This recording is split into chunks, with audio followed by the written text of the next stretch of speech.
working? Yes. So welcome everybody to this event. I'm Jo Haigh and I'm co-director of the Grantham Institute here at Imperial College. The Grantham Institute is one of the college's global challenge institutes, so we're on climate change and the environment. And it's our remit to encourage, stimulate research around the college in anything to do with that. And we were very pleased to help get off the ground the college's network, NExAir, on air quality, which Audrey leads. And I saw Audrey a minute ago, but she seems to, oh, she's right at the front.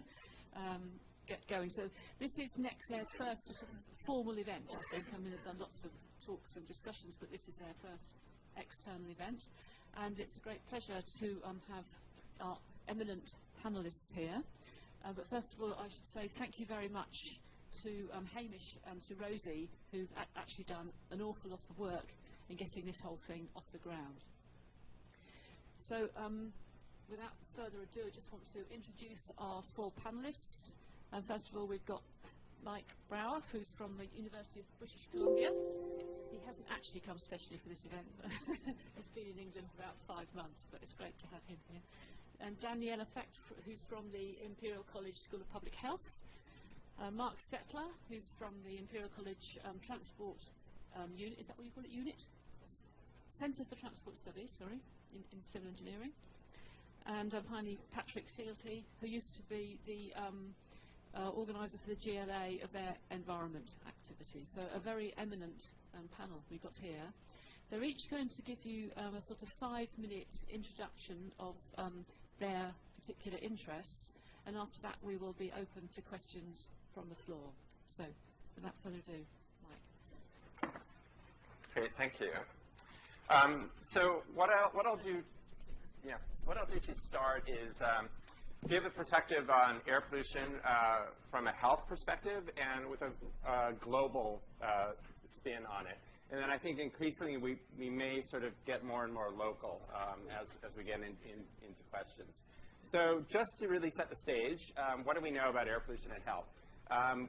This is something we've been studying for about 80 years, I would say, in detail. And of course, London is actually very prominent in some of that history of studying the impacts of air pollution and health.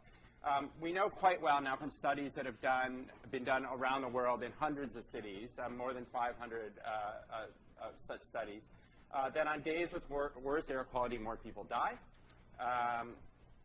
We know that in more polluted regions of the world, people will die earlier than people who live in less polluted regions, and that's adjusting for all other known risk factors for mortality. The life shortening is on order of about 2 years for an individual, let's say living in the most polluted parts of the world compared to a cleaner part of the world. And that may not sound like a lot, but I guarantee you if I offered each of you today 2 years of life, you would take it. It's actually quite a large increase in life expectancy. And we also know that in the most polluted areas of cities, the risk of dying increases. And this can actually be quite a sharp gradient. And again, London's a good example of that. If you move 150 or 200 meters away from a major road, both the levels of pollution drop down, and if you actually stayed in there and never got close to a major road, your risk of dying would be about half that of somebody who lived closer to that major road for their lifetime. Importantly, to recognize, however, that for an individual, the risk of air pollution is actually rather small. So tobacco is much worse for you as an individual. But fortunately for society, not everybody smokes tobacco. But unfortunately, we all breathe, and we all breathe the air. So in aggregate, the exposed population in terms of air pollution is rather large. And over 90% of the world lives in areas that actually exceed World Health Organization guidelines for air pollution. And in fact, the studies, for example, that we're doing in Canada even show that the health impacts of air pollution exist below World Health Organization guidelines, to the extent that we actually cannot identify at a population level a safe level of air pollution at which nobody is affected. The diseases affected by air pollution are diverse. They are also the main diseases that kill us and that affect us, so they also have other causes. So we really need to think about air pollution just as a contributing risk factor. similar to diet, to tobacco, to not getting enough sleep, physical inactivity. Air pollution is another one of those things. The positive side of that, and all of this, is that if we actually reduce air pollution, everybody wins, everybody benefits, which is unlike actually targeting intervention, for example, on diet or physical activity, where actually that affects your behavior. You actually have to make a behavioral change. If we put in regulations or policies or technologies that improve air quality, everybody actually gets a free 1 to 2 years in their life. And this is what the toll is. So air pollution today is responsible for somewhere around 10% of all deaths that occur in the world.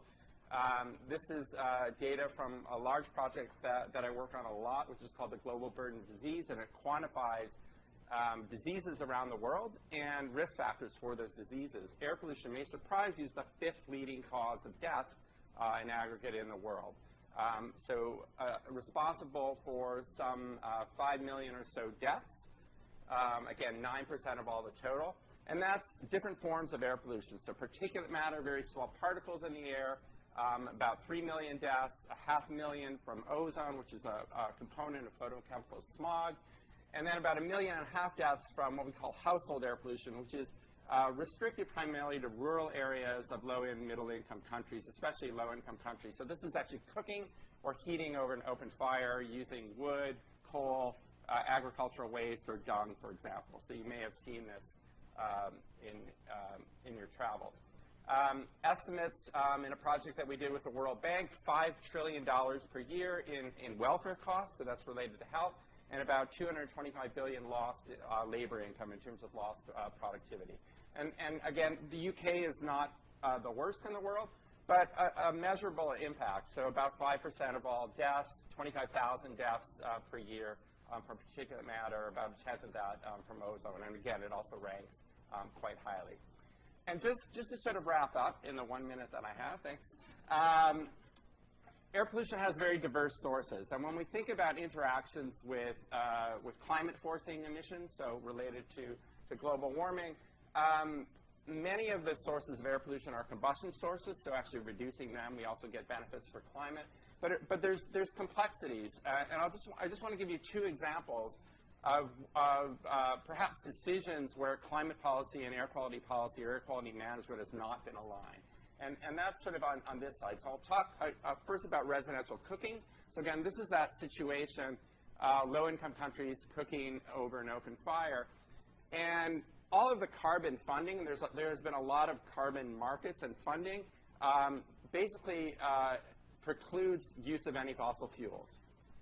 So all the emphasis on dealing with residential cooking has actually been to get people to burn these same fuels, dung, biomass, wood, more efficiently. And that's been a dismal failure in terms of the health impacts of that population. All of those technologies have really not worked. They haven't been scalable.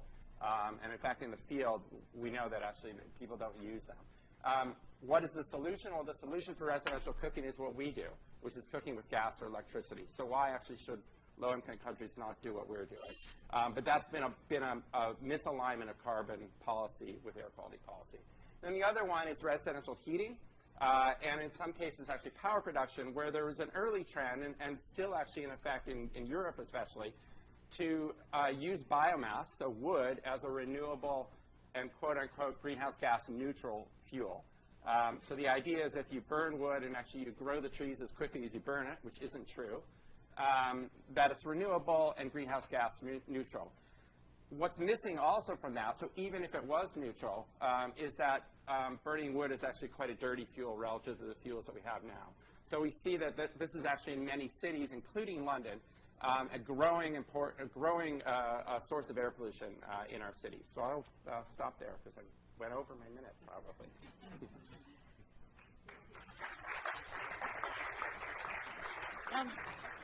We'll let all the speakers do their talks before we have any individual questions. So, Daniela.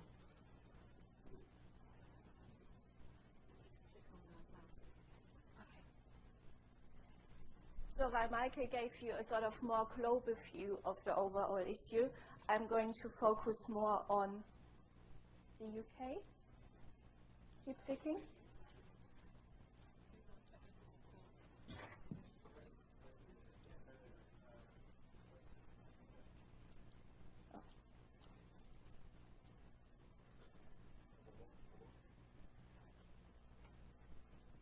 you.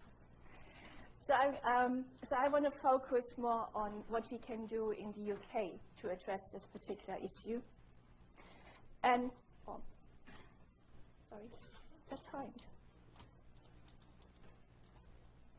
So I think I have to speak faster. So in the UK, we have this very ambitious target, which is written down in the UK Climate Change Act from 2008, that we want to reduce carbon dioxide emissions by 80% compared with the 1990 base by the year 2050. And that's internationally a very ambitious target. And if implemented correctly, this could potentially also have different co-benefits.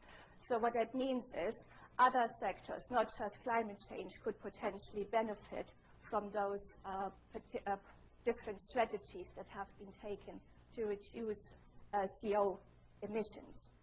And those improvements could then be beneficial to public health in general and also to address health inequalities. And one of such potential areas is changes in air pollution levels. It just goes automatically, I don't know. I know it's a pain, so what I'll do is I'll go in. Thank you. So one of those particular areas is air pollution levels. So in collaboration with people at UCL and colleagues at King's College, we looked at different ways or different pathways by which this Climate Change Act target could be achieved, and then looked at what are the implications on air pollution levels and consequent benefits to public health. So the first thing we did is we developed a series of energy pathways using an energy systems model to predict different ways by which the government could achieve the climate change target. Yeah, that's fine. It's just so the first one, which is called 2011, is a sort of scenario which keeps all types of energy to what was the sort of current state in 2011. And then we had three different scenarios.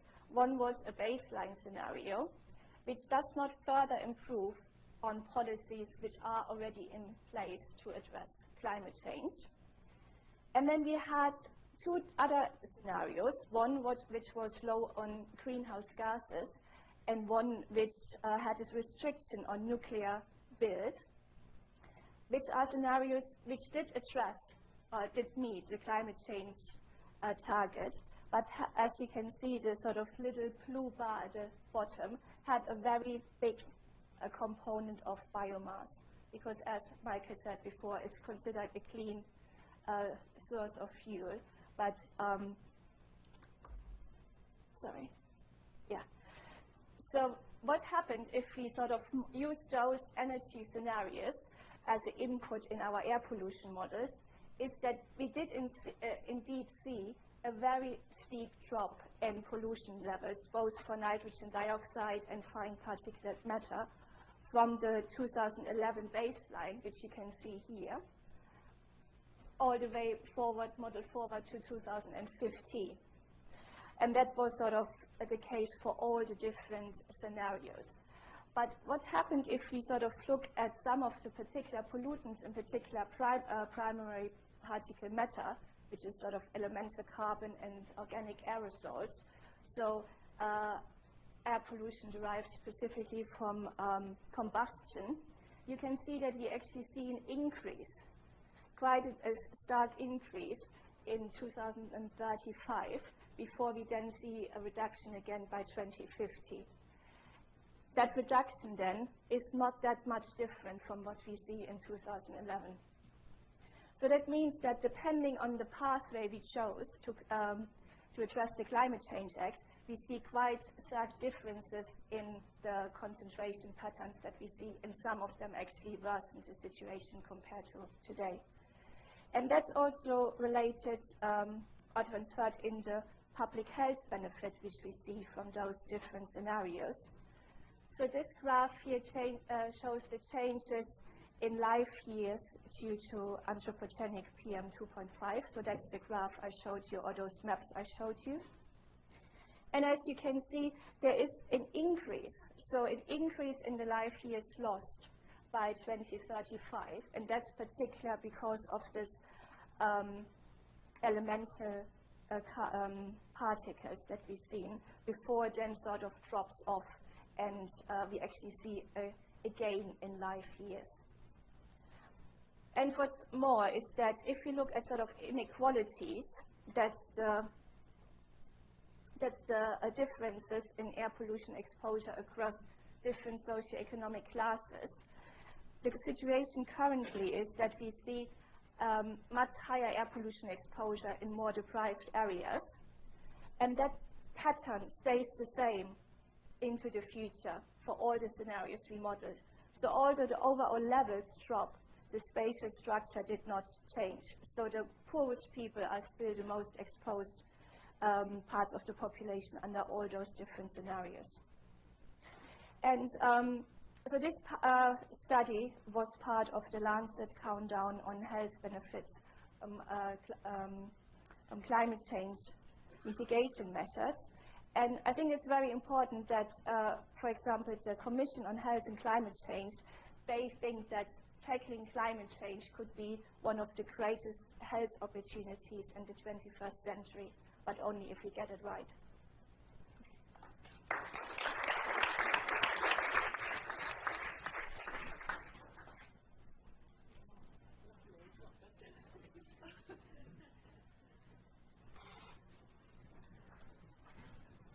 Good evening. Yeah, so I haven't got any slides, hopefully.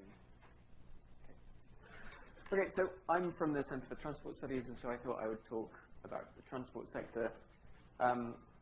In the transport sector, combustion has been the main way by which stored chemical energy in fossil fuels has been converted into useful kinetic energy, which is then energy that's used to propel vehicles forward. Combustion leads to CO2 emissions, and it also leads to pollutant emissions. And some of the emission species are both greenhouse gases and air pollutants. For the transport sector as a whole, CO2 is the dominant greenhouse gas, and two of the most air pollutants that we typically talk about are nitrogen oxides, or NOx, and particulate matter, PM2.5. So since this event is about trade-offs, I thought I would illustrate two examples of trade-offs from the transport sector. And the first one is about diesel versus petrol. So in the early 2000s, the UK government, and this is a UK-based story, but there are similar narratives around Europe. In the early 2000s, the UK government incentivized people to buy diesel vehicles, primarily because they had lower CO2 emissions compared to petrol vehicles, and the government was looking towards reducing CO2 emissions. The government was aware that diesel vehicles at the time had higher pollutant emissions, but they were reassured by European emission standards that were coming into force, called Euro standards. And these were going to reduce emissions of nitrogen oxides and particulate matter. The incentivization of diesel vehicles led to a boom in diesel sales. So in 2000, there were around 3 million diesel vehicles in the UK, and today there are around 12 million. Diesel sales accounted for about 1 in 7 new cars bought. And up until a couple of years ago, diesel sales peaked at around 50% of new cars bought. So the policy was effective in that it had people buy diesel cars. As we know now, and it turned out that emission standards were not effective, and you may have heard of Dieselgate. And our research has shown that real-world passenger car emissions from diesels are around 4 to 5 times higher than from petrol cars.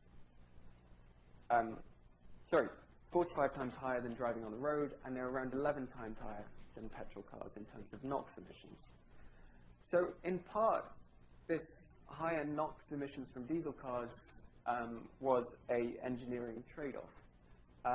It is possible to reduce emissions of diesel cars. As we see today, there are clean diesel cars on the road, still emitting emissions. But there was an engineering trade-off. The strategies employed to reduce NOx and particle emissions from diesel cars actually increased fuel consumption, so they sort of diminished the benefit of diesel versus petrol from the consumer perspective. So there's a trade-off there in terms of air quality and CO2. So the high emissions of diesel cars has contributed to the painfully slow improvement of air quality in our major cities. And what we're seeing now is that because of the Dieselgate scandal, people are shifting towards petrol again. And so our real-world measurements also show the CO2 emissions, and we can compare petrol versus diesel. And if we look at petrol compared to diesel in terms of CO2, so the other side of the story, petrol cars have 13 to 66% higher CO2 emissions. What that's meant is that in the UK, there's been an increase, actually, in new car passenger CO2 emissions in the last year. So an increase by 0.6%, the first increase in 2 decades, as people are moving back towards petrol, also contributed to the fact that people are buying bigger cars. So in our study, we did see the lowest, if you're interested, the lowest CO2 and the lowest NOx vehicles are hybrids. We didn't look at electric vehicles with them, which have no tailpipe emissions. But hybrids perform very well, both in terms of NOx and CO2, and also extremely small petrol cars.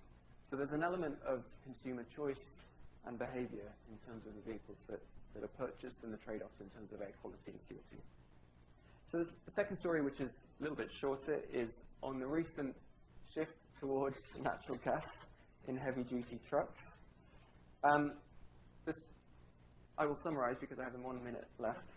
But the condensed version is that we need to account for the whole life cycle methane emissions. Natural gas is sort of purported by some to be a cleaner fuel, but unless we look at the whole life cycle methane emissions, then we're not capturing the whole greenhouse gas story. And actually, compared to diesel trucks these days, the air pollutant benefits are very small.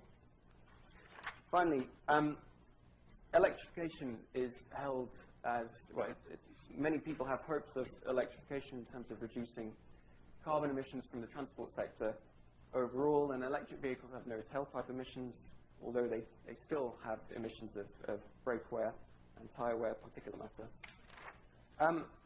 However, we do have a significant challenge in the total amount of transport activity that is occurring. So the World Bank projects that by 2030, passenger mobility will increase by 50%, and world freight volumes will increase by 70%. Also, electrification will not work for some applications, and there are places around the world that still rely on coal for electricity generation, where air quality would actually be worsened by electric vehicles. So what can we learn from these previous examples? So just to finish off, to better tackle air quality and climate change, based on these examples, we need policies that must consider greenhouse gases and air pollutants and not focus on one side of the coin, and also consider it on a whole life cycle basis. Emissions regulations should be strong, and more than that, we need to think about how we think about transport as a system, so linking our thinking of demand and mode switching, so if you switch modes to public transport modes, that has a benefit. Vehicle design, propulsion technologies and fuels, the link between energy infrastructure and transport infrastructure is becoming blurred, and also in terms of operations. We also need to consider the differences between major cities and rural areas. So one statistic for you on this is that in the City of London, about 3% of workers drive to work. So that's common for most people, I think, that live in London, the centre of London. However, in parts of the Midlands and South Wales, over 80% of workers drive to work or are taken to work in a car as a passenger. So I think what we'll end up with is a series of technologies that are sort of adapted, or systems that are adapted to specific needs.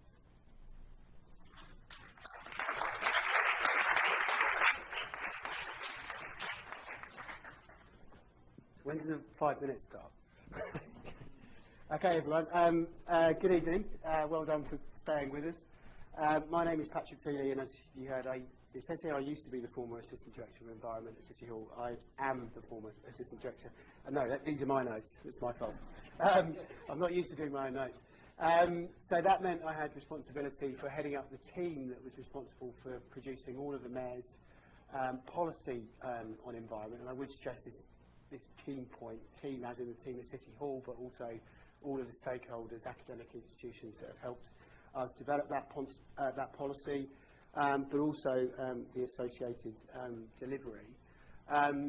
And if you're going to have a look at a document, I would push you towards the London Environment Strategy, which is notable, I think, for this agenda, because it's the first environment strategy where we actually tackled sort of 8 different environmental challenges in London in one strategy. So we have targets in there, which is quite challenging, around making London have the cleanest air of any sort of similar global city, I think by 2030, and also for London to be a zero carbon city by 2050. And it was a change in the law that actually made us produce a single environment strategy. I think it was probably because 8 strategies was about that much. We managed to get it down to about that much. But it meant that because all of the different policymakers were developing policy at the same time, we had to start looking at how energy and climate interrelated with things like air quality. So I think I've been asked to share some of the experiences of how we've been doing that in the city. So very quickly then, before I jump in about London, who lives in London? Pretty much everyone. Good. Who drives?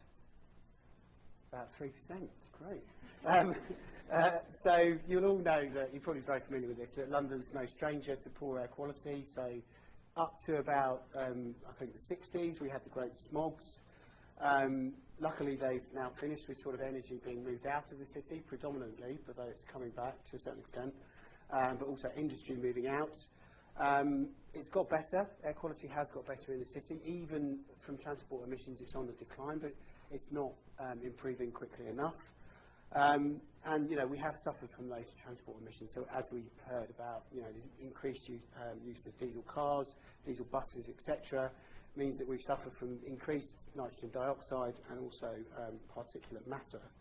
So in terms of things we've done, I think on the climate side, we've had policies in place and quite ambitious targets in place for a long time in terms of reducing CO2 emissions. Probably less publicised, but we have been doing things for quite a long time on air quality within the city, things like low emission zones. But I think what's notable, I think, in terms of something we did differently, is we used this kind of health information. We commissioned King's College to produce a study on the number of deaths that were associated with poor air quality within the city. So we initially did that, I think, about 10 years ago for particulate matter.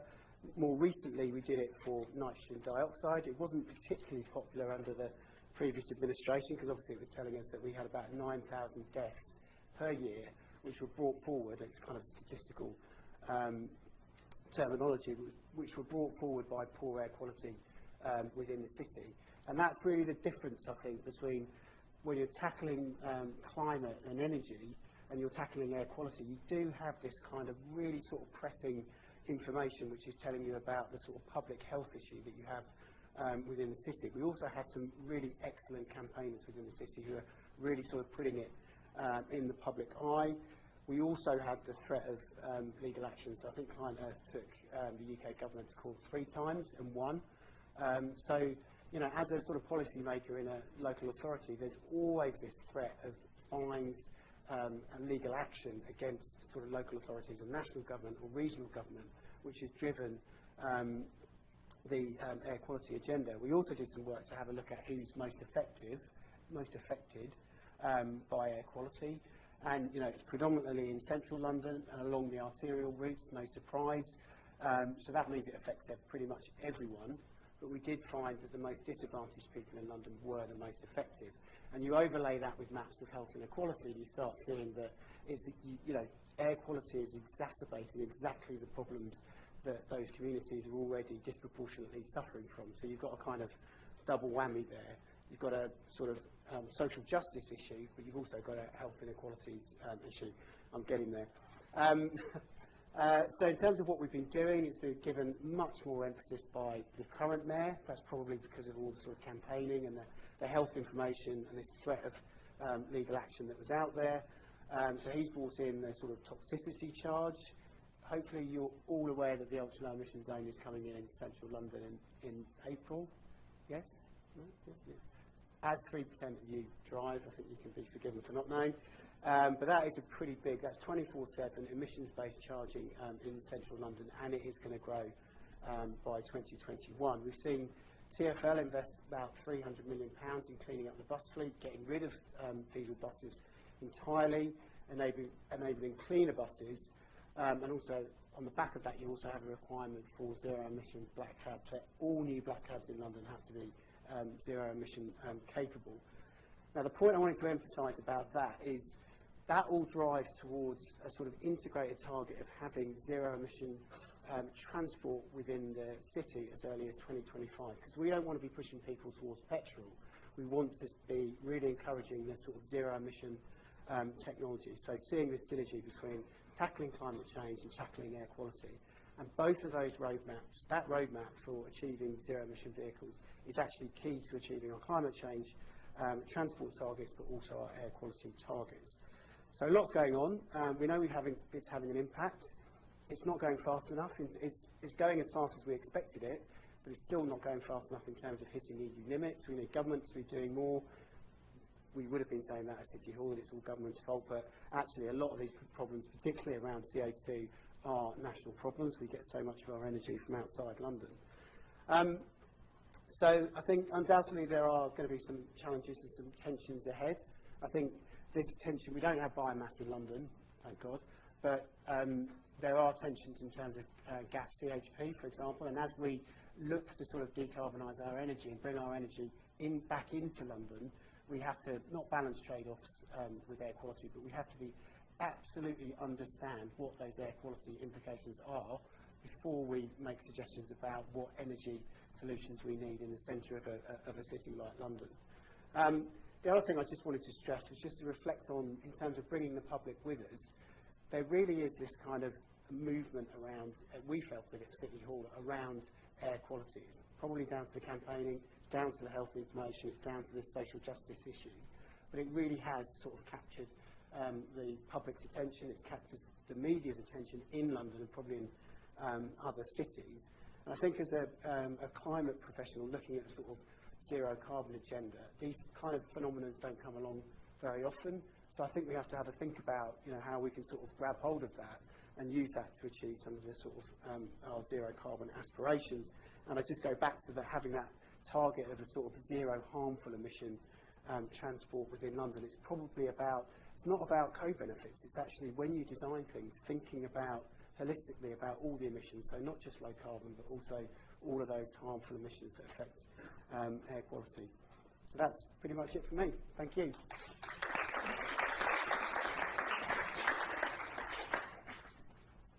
Well, that was a fantastic review of the whole area, and we've heard how in some cases there's a sort of conflict between addressing air quality and climate change, and in other cases that they can work together.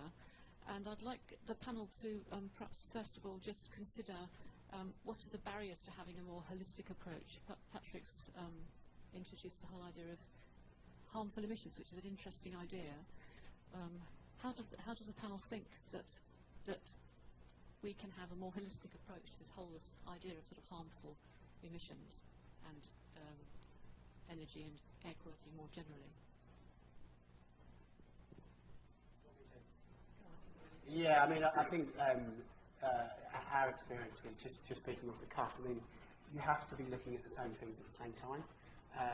We all get kind of stuck in our disciplines and focused on one thing, but it is about simply about being a little bit more holistic about how you're thinking about things. And obviously, I think there's a real role for the academic community to be sort of helping us with that, rather than maybe focusing on low carbon. Actually, when you're thinking about low carbon, it sounds so obvious now, but we've made these mistakes in the past.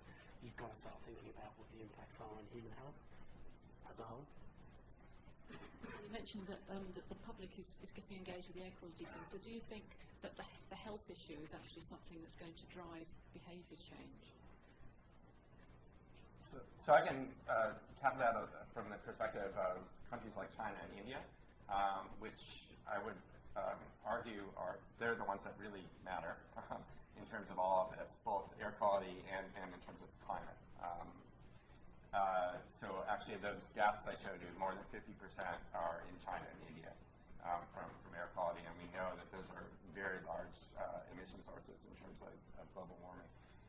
And I think we've actually seen in China that some of the progress that has been made in terms of greenhouse gas emissions has been a result of actually air quality issues. And so China has actually really begun to recognize the air quality issues, perhaps because of where they are in their development phase, but also because they've really seen the impacts in their cities. It's affected the economy. It's affected health of the population. So at one point, about 1 million people dying per year in China from air pollution. And I would argue that, and you can't measure this, but I would argue that that's actually had a greater impact on greenhouse gas emissions than has climate policy in China. Now, India is actually facing sort of where China was maybe 20 years ago and has a choice to make. India needs to still electrify more of their population. They are going to be generating more energy, and they can do it with low carbon or zero carbon sources, or they can do it burning coal. And what's going to make the difference for India is actually not climate policy, because they will do what is cheapest for their population. And their priority, electrifying the population is higher priority than greenhouse gases. And in fact, that probably is all of our priorities, unfortunately. So if you don't have electricity, why worry about climate policy? But what will make the difference for them is air quality. And we're starting to see, actually, India has already on target to beat their Paris commitments by about 5 years in terms of their power generation. They're benefiting from reductions in prices of solar and wind power. So they're purely doing it from the economic aspect, but also with air quality in mind. So they're actually attacking their Paris commitments with air quality in mind. So there's some positives there. Just one more question for me before I open it up to the floor. I wanted to ask Marc a bit about this business about electric vehicles. Clearly, where you get your electricity from matters in terms of greenhouse gases, but the issue about electric vehicles and particulates from tyres and friction and all that sort of thing, how big is that problem? So the evidence in terms of the brake and tyre wear emissions from electric vehicles relative to diesel is inconclusive at this stage. And I'm looking at Daniela, a PhD student, in the first few rows, because this is something that he's been looking at in the last few months. But so there is inconclusive evidence on whether brake and tyre emissions from electric vehicles are higher than from conventional internal combustion engine vehicles. There's a couple of ways it could go. An electric vehicle tends to be heavier because of the weight of the batteries. But on the opposite side, there's regenerative braking that occurs, which means that the brakes aren't being used during a large proportion of the braking phase. So I haven't seen any sort of experimental measurements which have really proven which way that is. Sorry, can I just follow up on that? Because it's also very different in terms of health impacts, looking at which sort of particle fractions you're looking at. And all the evidence is still outstanding, but sort of, it's indicating that, for example, particles based on rubber might have, more adverse health effects than particles from exhaust pipes. So I think that is sort of where the health studies are going, looking at particular impacts of particular particles rather than looking at particles as a total mass. Yeah, I would completely agree with that. So the evidence on the composition of particles, so brakes are made of metals, and so you get lots of metal emitted from brake wear. Brake particles are metallic. And there's evidence that metallic particles also have a higher impact on health than other types of particles. So both in terms of composition and then size as well. And our evidence in terms of the health side of things is not yet sufficient to really make a bold statement as to how important is it. Yeah, I was just going to say, it might not be that relevant, but we had a look at the WHO limit values on PM2.5. And when you start applying that map to London, the whole of London's affected. And when you're looking at solutions, you're not going to get solutions from electric vehicles. It is all about things like particulate matter from braking and tyre wear. The only real inroads you can make into that, obviously, for work manufacturers to reduce that, and probably will, is by getting people to reduce the amount that they use those vehicles. And as soon as you start getting into that agenda, you start getting into the active travel agenda, and as soon as you get into active travel, you start looking at tackling obesity, and that's where the real sort of, issues are of public health. So there is a synergy there as well, but you have your solutions in terms of electric vehicles, but you have to look at reducing the amount of people travel by car. Thank you. So, who would like to ask a question? Thank you. Right, jumper there. Excellent. I'm ex-head of air quality at the Brauer charity. And so my question is really the concept of climate change and air quality together. For the past 6 years I've been working in an air quality space, and we have separated the two and just talked about personal health and personal impact of air quality. Does the panel think that we should start serving the climate change agenda as well? Or do you agree with my perspective, which is keeping them separate, because actually the general public care more about air pollution and air quality, and therefore be motivated to act on that? Well, I guess I'm just curious to know whether I should change my mind. Who'd like to answer that one? I don't know the specifics, but I would say the general principle that I always suggest is that ensure that the actions that you're suggesting in terms of air quality don't negatively impact climate, and the reverse. And because people have different motivations, countries, municipalities have different motivations. So that's a very simple principle is to just do those checks.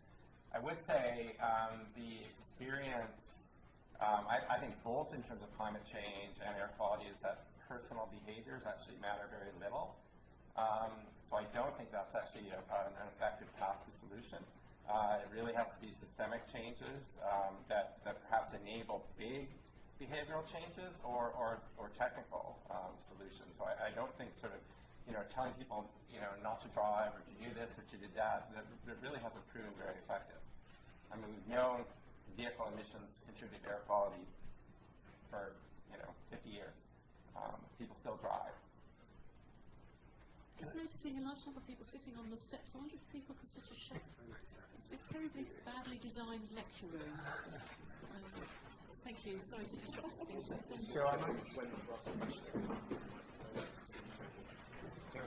I don't have any research. I could have an anecdote or a point on whether we should separate the two or not.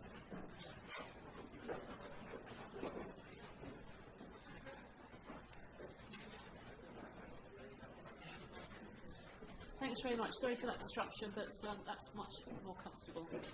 I think Mark's going to say something about So on the issue of whether it should be separated, I think there's a risk that if you separate things out too much, that they're prone to be faddy, or sort of people see that one issue is solved and then they forget about it, and it's not really solved holistically. And I think sort of one example could be plastics. So everybody is very concerned about their plastic consumption at the moment.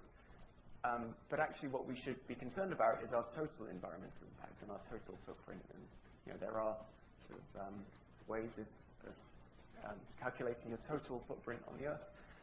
But I would say that we should, as a whole, and be thinking about educating the public to think about their sort of holistic environmental impact as opposed to just their impact on air quality or just their impact on climate change, because they can, we often forget and we just move from one thing to another. Any more questions? I'm told that you should, on the left there, wait for the microphone, please. I guess. Sorry. It's first, and you can have the microphone second. Thank you. Peter Spark.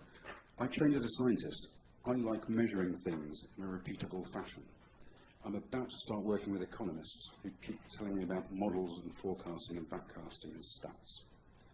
We're about to embark on a 3-year project in a mid-sized market town in middle England, where we electrify the buses, the taxis, create a zero emission zone, put in massively superior electric vehicle charging so that members of the public and the local community can go to EV, they're doing local renewable energies, etc. It's a very interesting project.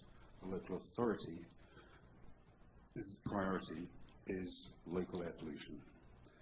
How do you suggest we cost effectively measure the benefits in reduction in pollution or improvement in air quality?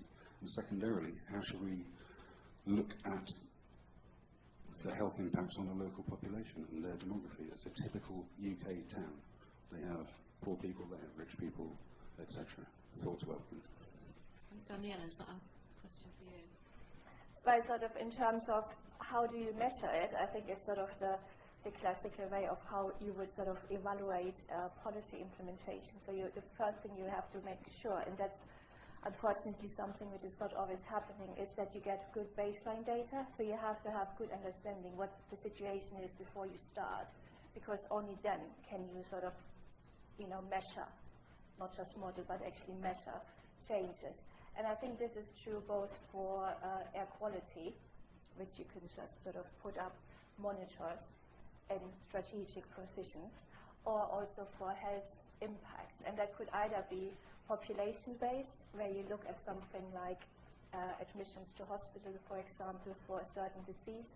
You're probably more interested in short-term health impacts, so it would be something like asthma admissions, for example.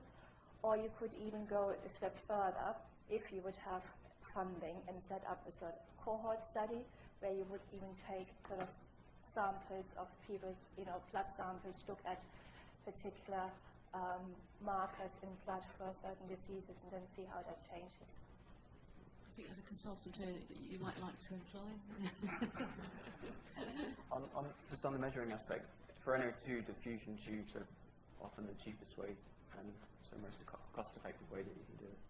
Takes a bit of calibration, but there's a bit of I found out because I was looking at it today. I didn't know it's there, but there's a bit of an idiot's guide for me on the GLA website, which tells you how to use different monitoring techniques.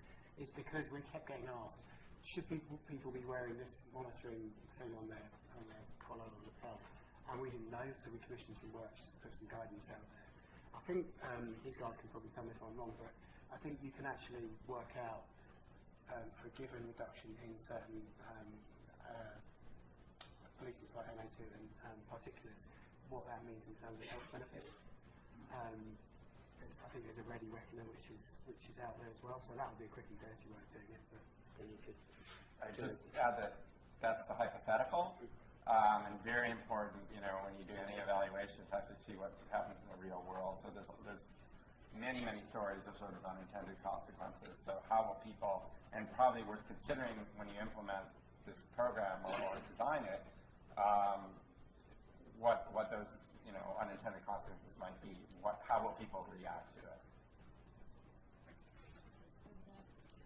My name is Christian, and I guess my question is, you separate climate change and air quality, but to me they're kind of synonymous unless there's a place where you can say that the air quality is poor but the climate is okay. Does that place exist? There are lots of places where air quality is good and greenhouse gas emissions are very high, all high-income countries. Right. It's in regards to air quality. I mean, if you've got bad air quality, then obviously it's affecting the climate, correct? Directly? I mean, it depends how you scale it. But if I take a village in India where everybody's cooking with dung, that's not a big emitter of greenhouse gases. Air quality is horrible there. So I think you do have those examples where there's a complete disconnect. How's a question? In the middle. Just can you wait for the microphone?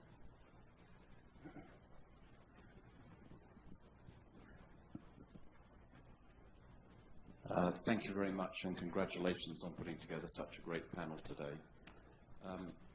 I chair the Knightsbridge Neighbourhood Forum. We produced a neighbourhood plan at the end of last year, which Imperial actually helped on, and that points to zero air emission buildings. And last week I was in Nairobi with a role I have on the UN steering group for its 6th global report on the environment.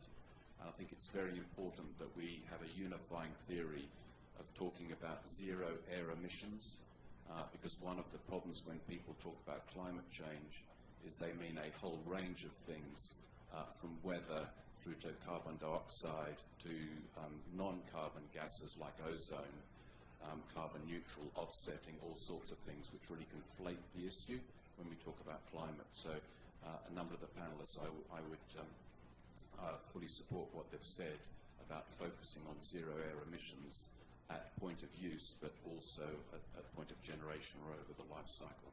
Thank you. I think it's a very useful comment. Does anybody want to make any more comments on that? It's great to know that we've got the real action people here in the audience. Any more questions? Blue jumper in the middle.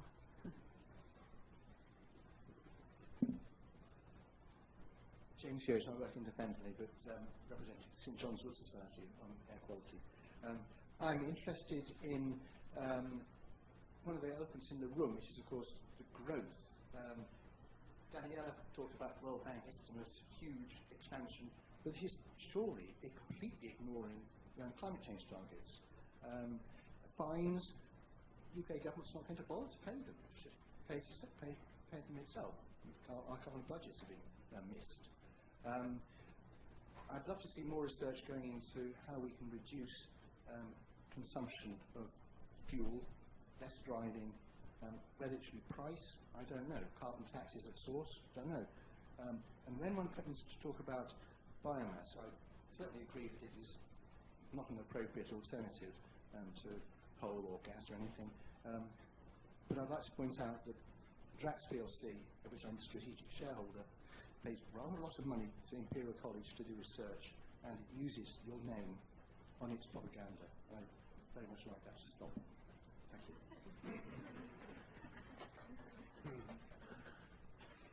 Any comments on that?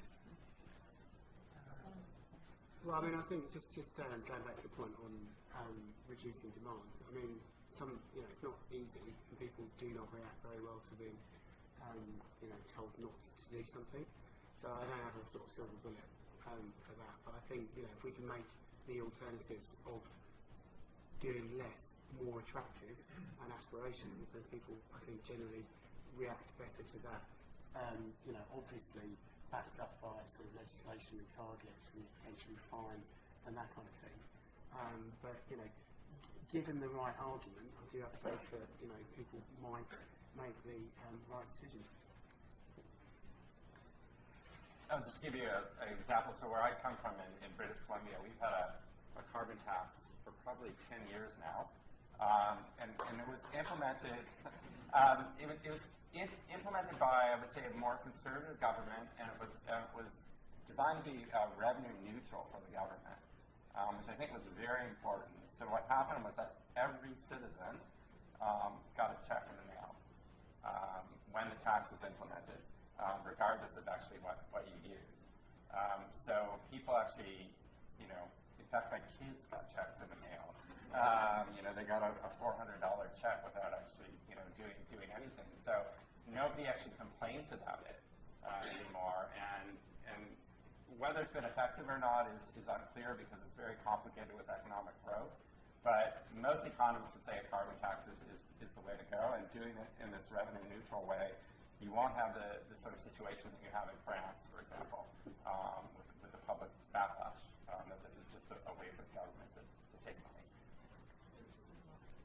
Yeah, just to illustrate the disconnect between transport policy and decarbonisation policy, the Department for Transport published 7 traffic forecasts or transport forecasts for the UK, and only one of them complied with the UK greenhouse gas emissions targets. And so they were criticised by the Climate Change Committee, but it's sort of an illustration of the different government departments not talking to each other. Yes, I wanted to say something with regards to the public perception. So how acceptable are they of changes and making changes? And I think it's a very interesting point, and I don't know the answer, but there have been examples in the past, and I think air pollution in London is one of them. And another one might be the attitude the public towards plastic, the example you gave, where there was a sort of sudden shift in the public perspective of an issue. And I think it would be really interesting to sort of do research and try to understand what it actually was that made those shift in the sort of general attitude towards the topic. Because I think once you reach that point, it's much easier to implement policies than before. And I think climate change is probably still seen as something which is very remote to individuals. Yeah, very different. Thank you. I think we had a question. Is there? Yeah, it was building on your question. In some areas, the UK government have done okay, actually. If they upped their carbon price, which has basically resulted in coal-free days in power, replaced by natural gas, and so that's made quite a big difference to CO2.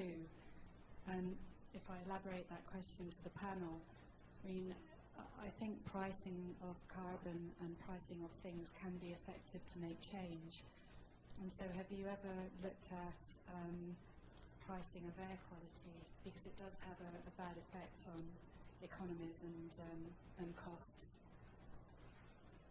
Well, I think the GLA is now with the... I mean, I think it's probably slightly different to what you mean, actually, by pricing air quality and putting a price on it. But I mean, I guess it comes back to this argument. GLA has put in place, or is about to put in place, the ultra emission zone.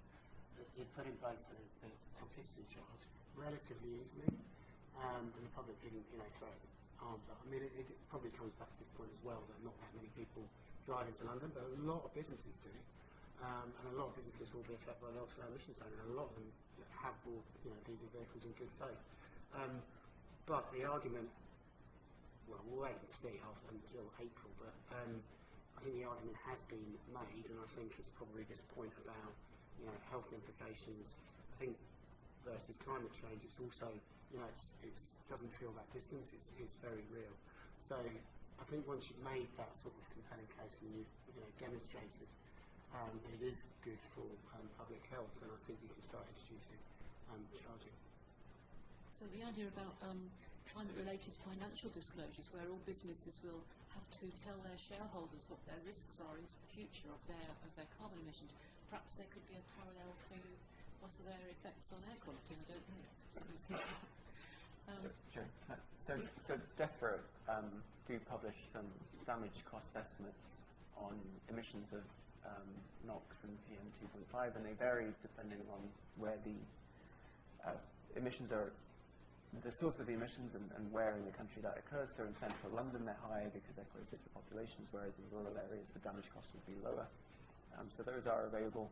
There are also colleagues in the room who work on pricing of air pollution who would be happy to talk to you, I'm sure.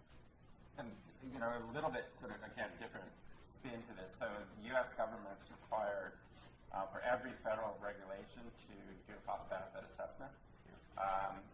Whenever they do this, so the air quality regulations, well, now they're not doing any, but when they did them, air quality regulations were the most costly of all federal regulations, but also had benefit to cost ratios up to 30 to 1. So actually could pay for all U.S. federal regulations many times over, and it was because of the health impacts that they were so beneficial. Hi, I'm Julianne Hogbin. I work at Breathe London, which is a project which might be interesting to the gentleman at the front. We've just installed 100 new low-cost air quality monitors across London, and it's for the exact reason of trying to baseline the ULEZ and get some baseline data. So we're working in collaboration with GLA for exactly that reason, so we're not so heavily reliant on modelling data for that baseline. And for the health impact, the impacts of air quality, I think NExAir are running exactly that grand challenge at the moment to see if we can calculate a financial impact of air quality. So if you've got people working on that, then that might be worth looking at that grand challenge that NExAir are running. So my question was around the and I'm not familiar with this, how we can, is there anything going on to link the short-term acute air pollution episodes to health impacts, or to link empirical evidence around the WHO guidelines and pollution levels? Because at the moment I think we're using the DACI, which is daily averages in London, and that means that you quite often just get it's good because you're looking at a daily average. But actually, there may be periods in the day where the air pollution is much worse for health, and what can we do? Is there something going on for those types of alerts? But in terms of any sort of health studies, I think, so the usual health outcome we are looking at is a specific event. And that might be a visit to a GP surgery, or it might be admission to A&E, for example, due to asthma. So they are, the way they are sort of counted are on a daily basis. So we would only have, these are the health effects on a certain day, so we would compare it to a daily average. So I'm not quite sure how you would actually quantify, the health effects you would experience by a certain short-term burst in air pollution, other than having some sort of toxicological studies where you look at a chamber study where you have people in a room and then see how they actually react or how their body reacts to different levels of pollution.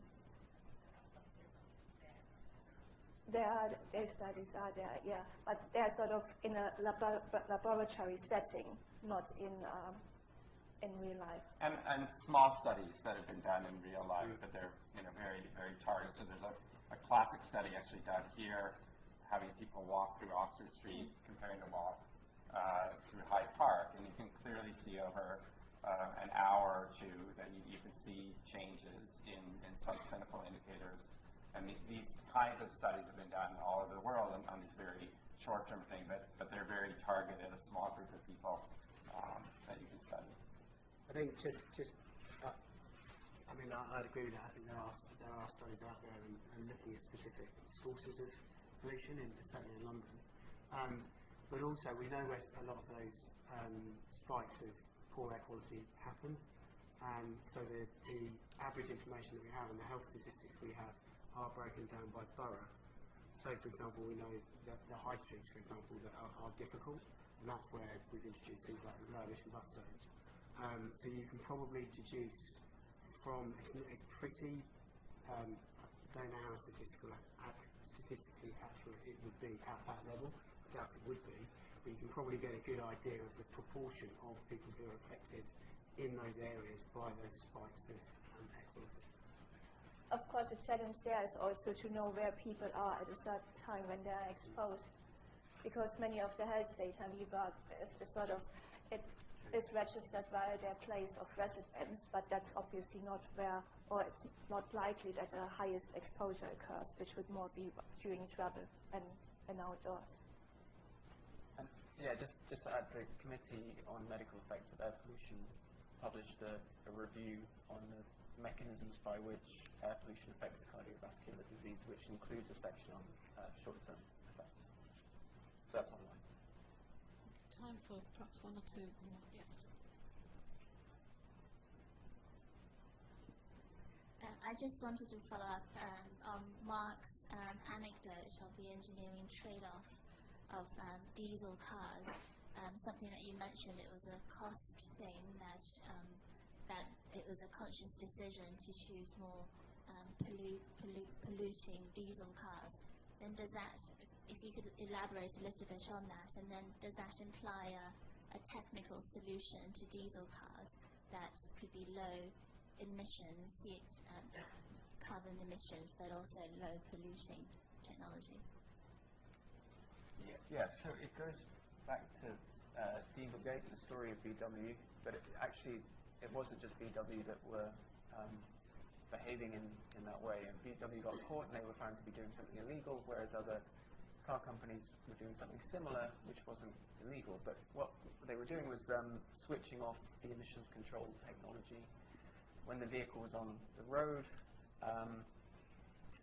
they would turn it on when the vehicle went for testing, before, which had to happen for the emissions regulations. But once the vehicle was on the road, then they switched the emissions control off. There was an advantage to that in that the fuel consumption of the vehicle was better, so the consumer got better fuel economy. And also the vehicle would use less of a consumable called AdBlue. So anybody who drives a modern diesel will be familiar with AdBlue. And that was an engineering decision. It's also more expensive to fit very big catalysts onto vehicles that have lots of precious metal on them. So there was a sort of price pressure there as well. We know that the latest emission standards that include a proportion of the test on real roads has actually forced manufacturers to stop. The evidence is that they've stopped choosing to emit have higher emissions on real roads. And so the evidence is that the latest, really the latest diesel cars, the new models, are cleaner than they were. They meet the Euro 6 standard on real driving. That's not zero emissions, not by any means, but it is a far lower emissions level than currently being achieved by the sort of earlier Euro 6, Euro 5 models. Thank you. So I think this will have to be the last question now. It's really extending on that one, I think. Taking these zero emissions back to generational electricity, that vehicles that have zero emissions. I don't have many figures on my head, but I know, I think, given the current German configuration, that an electric car is pretty well equivalent to a large luxury car carelessly driven. And in Canada, it's equivalent to a good hybrid carefully driven. Do we know where the low emission zone that's being introduced in central London sits on that spectrum? Are we actually going to increase the UK's emissions of climate change gases, which is maybe a valid trade-off for improving the quality of a very dense population? Do we know about that? Where do we sit on that? A lady in the audience mentioned one of the success stories being the UK power sector and decarbonisation of the UK power sector, which has decarbonised faster than people were thinking. I'm sure you probably have some thoughts on that as well. But to answer your question, I don't think that electrifying vehicles in the UK and London is going to lead to an increase in greenhouse gas emissions. That would be my understanding.